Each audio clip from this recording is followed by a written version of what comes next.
Okay, now we get into makeup, and concealers are gonna be your best friend during this stage of your life because you're gonna find that you might have bags, you might have redness, you might have a tired look, and concealer is gonna be your best friend. I highly recommend a stick concealer. This is my secret stick concealer from Carmindy Beauty. The reason why it's easier to apply than a liquid, and you can just, I like to draw it right at the outer corners. I call this my little instant eye lift. I apply it underneath the eye if you have any dark circles, any redness, any veins. And just by putting it on like so, it's going to blend in when you put your foundation on. So just conceal all the little bits and bobs that you don't want to show. Like a vein right here. Look at that, it's like a map. Now it's foundation time. Foundation, I like creamy foundation, and I like to put the foundation on with a sponge, and I pat it into the skin. You're gonna wanna stay away from powder foundations because that's gonna make skin look dry and dull. You want to use a nice cream foundation. You can use clean fingertips or a sponge.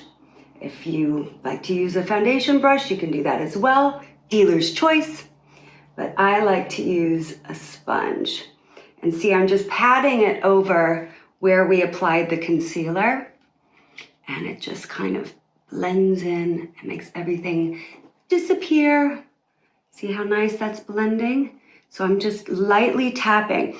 It's important to lightly tap your foundation on, especially if you have dry, flaky bits on your skin, because if you pull like this or even brush with a foundation brush, it can capture the edges of those dry, flaky patches, but by patting, then it just blends in seamlessly without showcasing those dry bits.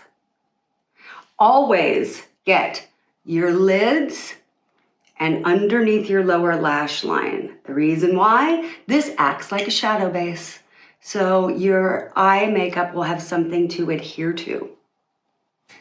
So this is the Carmindy Beauty Love the Skin You're In foundation because I named every product like a mantra. So every time you put it on, you feel empowered and beautiful, which you deserve to feel. Now you want to set everything with a powder. And this is my Set Your Own Tone powder. And what I love about this powder, and what's good for you as well, is that it is literally like blotting paper in powder form. That is all. It is not an extra layer of makeup. It's just going to set your foundation. It's going to erase any high shine, but it's not going to be cakiness. It's not going to add an extra layer of pigmented powder, which can look bad. And I'm just dusting it all over the face, like so. You can use the puff if you want. I like to use a brush because it's just a little faster and easier. Puff for the day. Brush when you're getting ready in the morning. But look, so it's just nice and even. You can still see your skin, but yet the shine is gone, because we're gonna bring back shine, but we wanna do it in the right way.